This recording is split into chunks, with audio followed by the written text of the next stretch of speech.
Kinder, grüß euch, Juli-Update pünktlich um 1 bis 2 Wochen zu spät. Ich glaube euch, ich finde es ja voll cool momentan, es ist ein bisschen kühler momentan und mir taugt's eigentlich. Ich mag auch den Regen so zum Einschlafen. Die Leute, die mich kennen, die wissen dass mir die Hitze nicht so taugt. Ich glaube ja nach wie vor, dass in Gusswerk in der Steiermark, wo meine Eltern aufgewachsen sind, dass dort einen norwegischen oder einen schwedischen Postler gegeben hat. Weil ich kann mir das nicht anders erklären. Kinder, die Single ist endlich fertig und unterwegs in alle Online-Stores. Es gibt jetzt nur ein Digital-Release, es gibt nichts zum Angreifen. Mittwoch, 12. August. Endlich! Das Video wird sich auch ausgehen bis dorthin. Ich freue mich schon. Und ich habe jetzt, ich habe kein Label jetzt. Ne? Ich habe niemanden, der Presse macht für mich, der Werbung macht und der versucht, mich halt irgendwo ins Radio zu kriegen. Ich kann nur hoffen, dass ein paar Freunde von mir das Video teilen. Einfach und dass vielleicht irgendwann, dass das ein FM4-Redakteur dann erreicht, dem es gefällt und der sich dann dafür stark macht, dass man das spürt vielleicht. Wird nicht passieren, ist auch völlig egal. Ich habe die volle Freiheit mit der Nummer, dass einmal überhaupt irgendwas fertig wird. Das ist schon mal für mich persönlich echt super cool. Und die Martina, glaube ich auch, die Poel. Und ich glaube, sie hat sogar noch mehr Freiheit wie ich.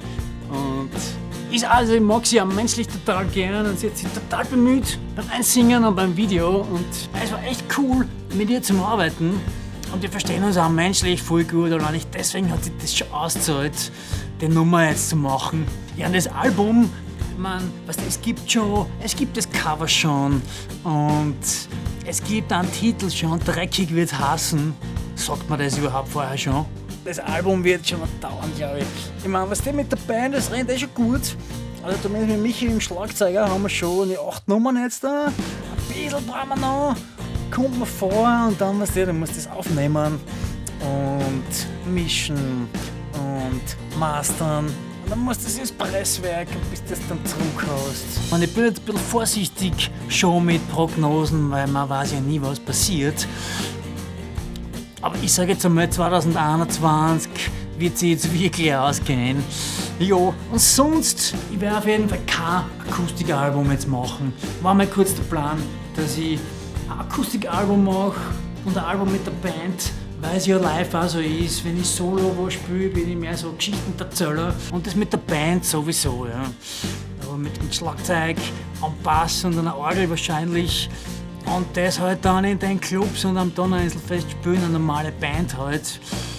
Ich werde jetzt am Schluss von dem Album vielleicht noch 1, 2 Nummern draufhauen in diesem Akustikstil, wo ich halt mehr quassel einfach, wo ich ein bisschen mehr das mache, was ich halt solo auch mache.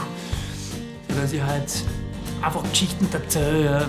Weil so ein großer Teil von dem ist, was ich mache, dass ich halt spontan Geschichten erzähle. Das wird mir halt gerade als so einfällt. Ne?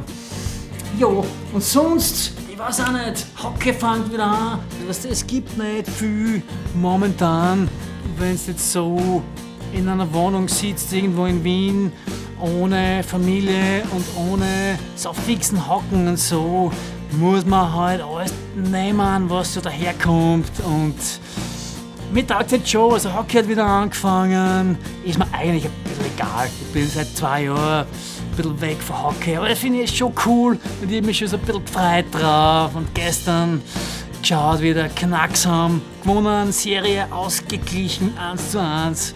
Ist schon cool, ich muss halt jetzt schon schauen, dass ich die guten oder die positiven Dinge mitnehme, auch wenn sie jetzt gar nicht so wichtig sind. Ist halt so. Naja, Kinder, bis bald! Ciao!